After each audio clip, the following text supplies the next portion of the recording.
نحمده ونصلي ونسلم على رسوله الكريم اما بعد فاعوذ بالله من الشيطان الرجيم بسم الله الرحمن الرحيم يا ايها الذين امنوا ان جاءكم فاسق بنبأ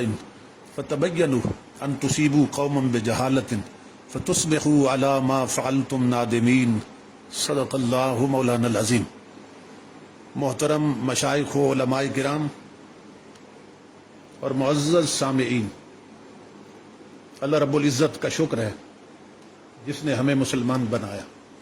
اور عظیم نسبتوں کی برکتوں سے نوازا۔ جیسا کہ آپ حضرات کے علم میں ہے کہ یہ دور بڑے فتنوں کا دور ہے، اور ان بے شمار فتنوں میں سوشل میڈیا ایک دجالی فتنہ کی شکل اختیار کر چکا ہے۔ ہمیں چاہیے کہ ہر نئے فتنے کے ظہور کے وقت قرآن و سنت کی تعلیمات کو پیش نظر رکھیں۔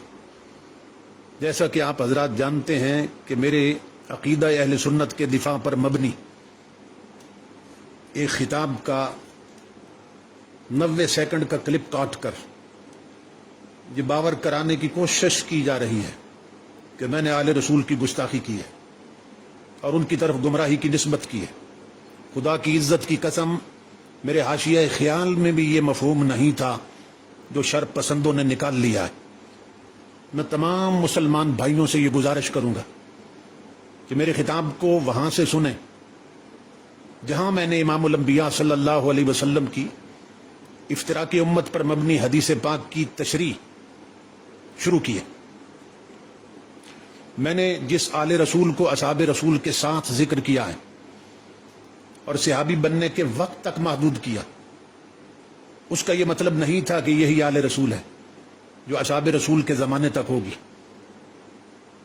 اس دور کے حوالے سے میں صرف یہ نقطہ سمجھا رہا تھا کہ امام الانبیاء صلی اللہ تعالی علیہ وآلہ وسلم کے ظاہری زمانہ حیات میں کوئی خاندان رسول کا فرد اس وقت تک آل رسول نہیں بن سکتا تھا کہ جب تک کلمہ پڑھ کے پہلے صحابی رسول نہ بنے۔ اللہ رب العزت حضرت علامہ پیر سید عمر مزمل شاہ صاحب دامت برکاتہم العالیہ کو سلامت رکھے، جنہوں نے مجھ سے بھی بہتر اس نقطے کی وضاحت فرما دی ہے۔ ظاہری زمانہ حیات نبوی میں جب خاندان نبوی کے کسی بھی فرد کا آل ہونا کلمہ پڑھنے اور صحابی بننے پر موقوف تھا، تو میں نے صحابیت کو عنوان بنا کر دونوں کا ذکر خیر کیا کہ صحابی گمراہ نہیں ہو سکتے۔ تو ہر شخص سمجھ سکتا ہے کہ جب اصحاب میں آل کا شامل ہونا ناگزیر ہے اور اس کے بغیر ان کا آل ہونا ثابت ہی نہیں ہو سکتا تھا، تو نتیجہ یہ نکلا کہ نہ آل رسول گمراہ ہو سکتی ہے نہ اصحاب رسول گمراہ ہو سکتے ہیں۔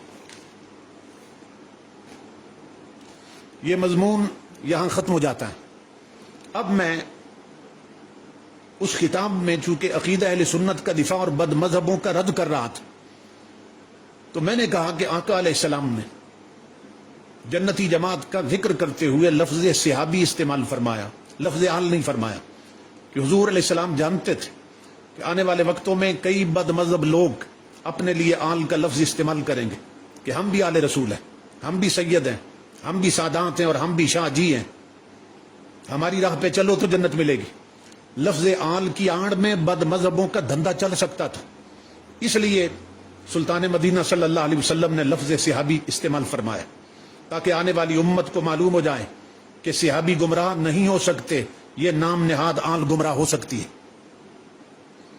آج بد مذہبوں کے بڑے بڑے مراکز پر کئی سید، سادات، شاہ جی اور آل رسول بن کے بیٹھے ہیں۔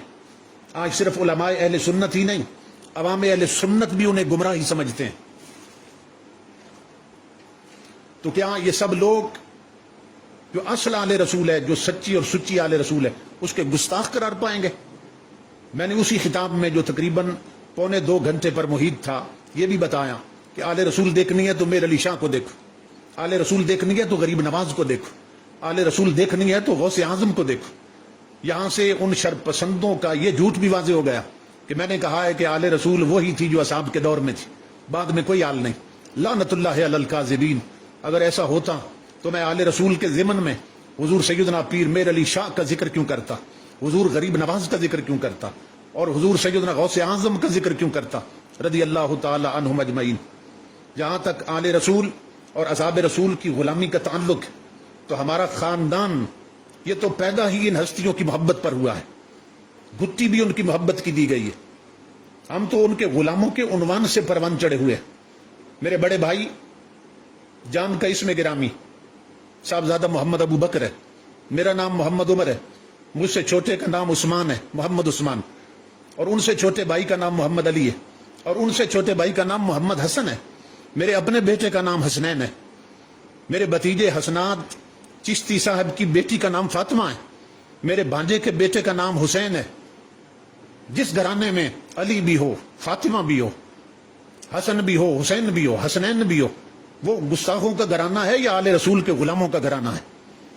حضرت شاہ نصیر الدین نصیر رحمۃ اللہ تعالی علیہ کے یہ اشعار میرا عقیدہ بھی ہے، میرا وظیفہ بھی ہے،